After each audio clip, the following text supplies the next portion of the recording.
kind of looks familiar, don't you think? So someone that Haley and I went to school with ended up commissioning a dining table from us, and we didn't realize that until after we delivered it to them. This client ended up going with a piece of brown ebony, which is a species that we don't use all that often. I think actually we've only ever posted one project video of us doing something with this species, and that was that brown ebony bedroom set that we did for the client's log cabin in Whistler. And I'm cutting the final size with the red saw, and they want it to look like someone went into the forest, cut a tree with a chainsaw, and put it in their room. They want it rough and like... Yeah, we'll do it with the red saw, but they still want it sanded after. Give a little bit of waviness and a slight angle to it. I'm gonna go grab Ibrahim and just double check with him this works. And then I'm gonna cut it and throw it on the CNC. Mind you, this end is not square to what the sides of the slab are because it's very straight. So I just measured it even from either corner. That's just good. They want it wonky anyway. Sure. If you say it's good, I'm cutting it. It's good. Done. I'm literally just gonna do it, and instead of holding it straight, I'm gonna go like this the whole way through and just weeble wobble it. Going into the slab, you're gonna want to pull this forward. That's the guard, so you show the whole blade. Consider depth. So why do we have Ibrahim cutting this instead of one of you guys? Because this customer wants a rough table, and Ibrahim wants to learn to saw. So it's better to learn it here with all of us than to do it by himself at home.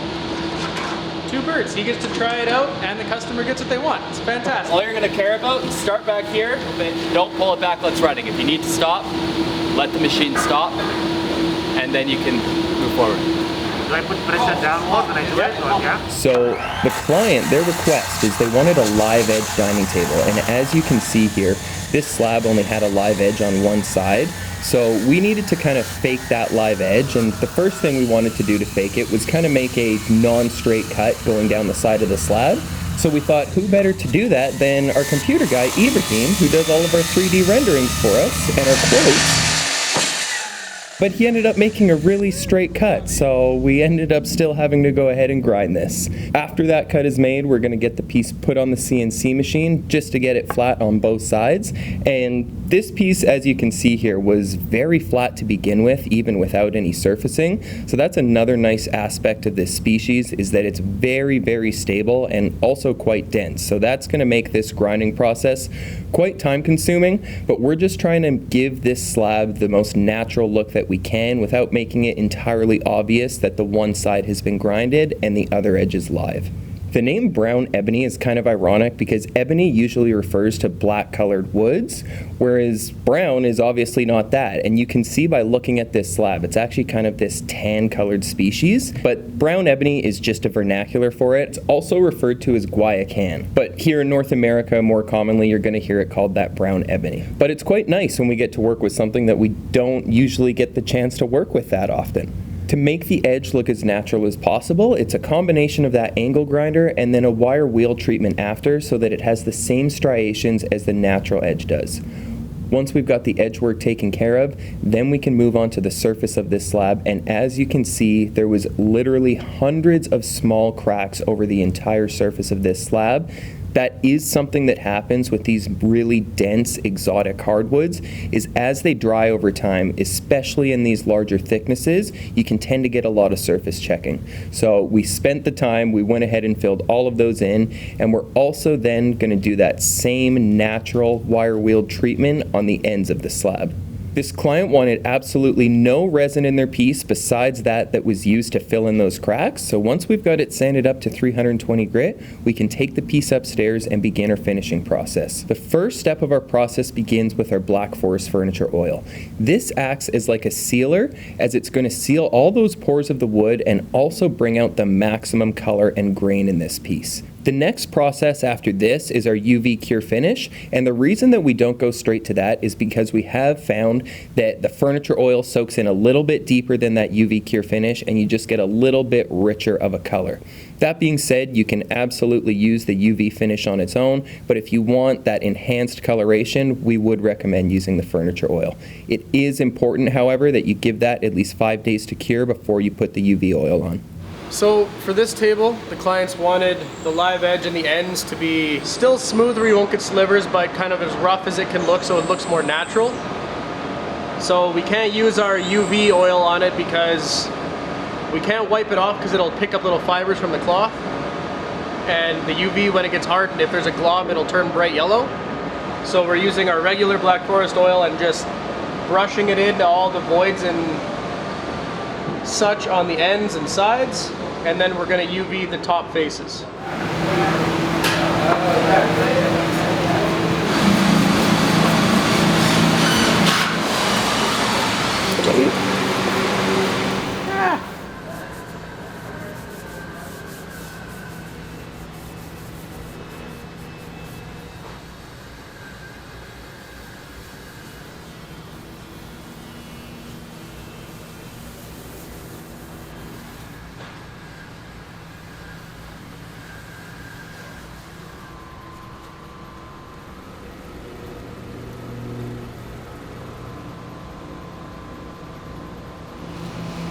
So right now I'm going to buff on a couple coats for Black Forest LED Smart Oil. I'm just going to use our gem with a microfiber to just evenly apply the finish. Buff it in with the Merca and then cure with the light. I'll be doing 3 coats on top of our furniture oil that we've already done. And then we'll do a coat of ceramic.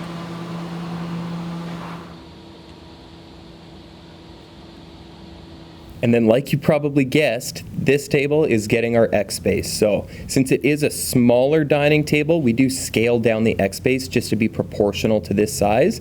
And we usually end up designing a new X base for every table request that we get. So we've been able to build up a library, but that just allows so that our clients can arrange their chairs in any way they want around their tables without having that obstruction of having someone hit their knees on the table legs. To construct our X bases, it's a combination of handwork and CNC joinery. So a lot of the large main joinery cuts get done on our CNC machine, and then we'll finish a lot of the detail work and assembly by hand.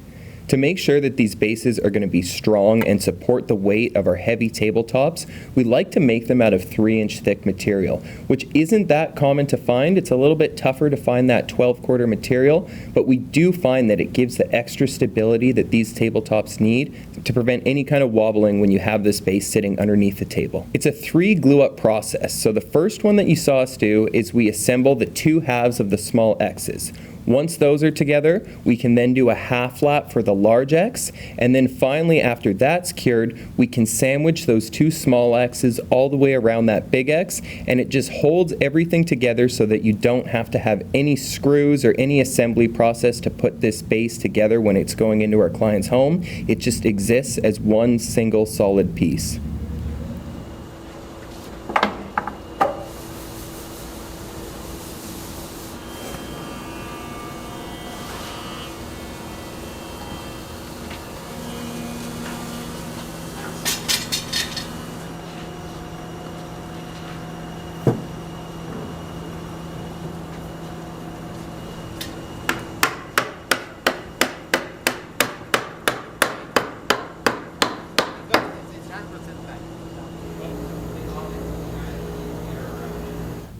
After the assembly process is finished up, we can take the piece upstairs for its black stain. So when we're doing a stain like this, we don't sand quite as high as our tabletops. For all of our tables, we go to 320 grit, whereas on a base like this, we're only going to 180 to ensure that we can get more penetration with the staining product, and ultimately that's just going to give a more even finish. You can try and stain higher, but what we found is that when you go ahead and wipe that stain off, you end up getting a really blotchy finish, because the higher that you sand, the more that you're going to seal the pores of the wood and just ultimately get a less even finish. It is, though, going to feel a little bit rougher because you've sanded lower, but on something like a base where people aren't really going to be touching it the same way they're going to be touching the surface of the table, it's not as important as it is to get an even finish. And then a detail that we've started doing recently, which is probably a little bit overkill, but we like it and it makes the assembly process a little bit safer, is putting a felt liner on the top side of all of our bases. So that just allows us that when we're lifting the tabletop on, we're not going to put a scratch or a gouge in the underside of the table with the steel plates that will later get mounted, because that is something that can happen, especially if you have a clear resin surface. Unless you can drop that table perfectly in the recess, there's a good chance that your steel plate could scratch. To fasten the base to the underside of the tabletop, we like to use the threaded inserts from Rampa. So these are their M8 inserts is the size that we like to use. I think each one has like over 100 pounds of holding power with shear force. So they're plenty strong enough to hold this kind of tabletop. And we'll usually do 4 anchors per plate on a table like this. So with 4 plates here, that's going to be more than enough strength to hold everything in place.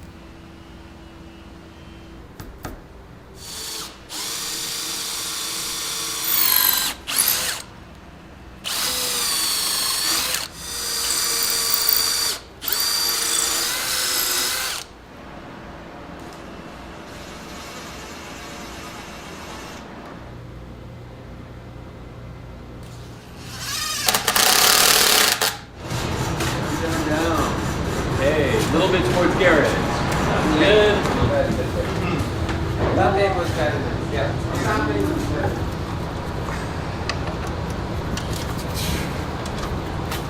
In a way, a bunch of people were like coming in, do they have an office space or something? Yeah. And this ended up being a local delivery. So we're going to get this put in the truck and drive about 15 minutes away to our client's home and get this set up for them. So nice out. Great. It's awesome. Woo! All right, look at Jerome vaping on camera. We're just breathing. There we go. I got this in. Very icy underneath us. So we got to go upstairs. 1 plate. Well, 2, I guess. Okay, boots off. Let me take the end. Let me take just. All right, here. You good?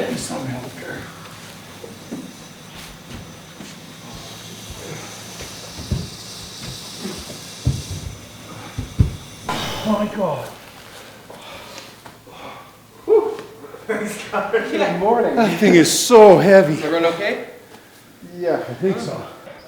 I'll unwrap this because we don't all need to build out the base. There's no room for us to all carry. Was this like deceptively heavy or? Yes. Yeah, if this was walnut, it would be half the weight. Oh, okay.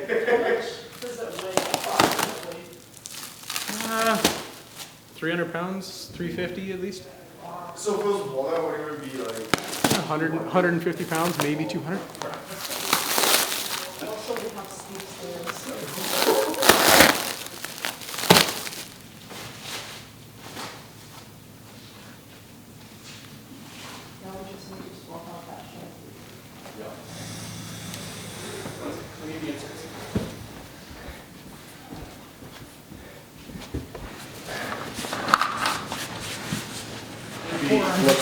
Yeah, very much so. Great slab. Unfreaking believable. 4 levels up, 4 stories. Each story was 15 feet. So why don't we flip it? Yeah. And then. Then we'll lift it up. Yeah. Yeah, we'll flip it over, we'll set it on. So if one of you guys go under, like I can take a side on my own to balance it.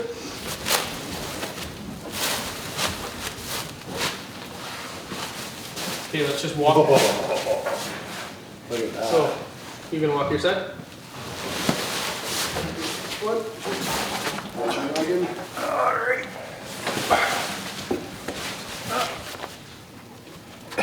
Just go down. Come down, bring that side down. That's in. It's in. Look at that. Okay, that's We're getting pretty good at the set down there. I guided it underneath. Oh, I yeah. held pressure. That's stunning. Yeah, it is too. Look at those dark features, eh? This is probably the nicest brown ebony slab that we have Yeah. in that batch. Yeah. Not all brown ebony slabs have this dark marbling that goes through them. A lot of them are more just like the plain lighter brown you see. Yeah. So to have this slab have that like head to toe is pretty special. Oh yeah. Yeah. It looks so much better than the rendering actually. Yeah.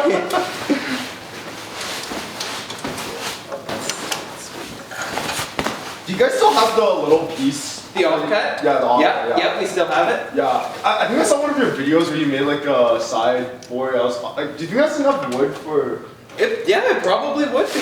Where are you thinking about putting the piece? Like it's probably in our bedroom. Okay, if you send me like the size, that you're thinking would work, I'll compare that to what we have left. Okay, I bet you we could make something work. It feels like such a weight. Yeah. It's probably like 400 pounds, like with the I think the top is probably 3, maybe, and the base is probably 80. Yeah, it did feel. I said probably 350. Yeah. I think it was more just the awkwardness of it.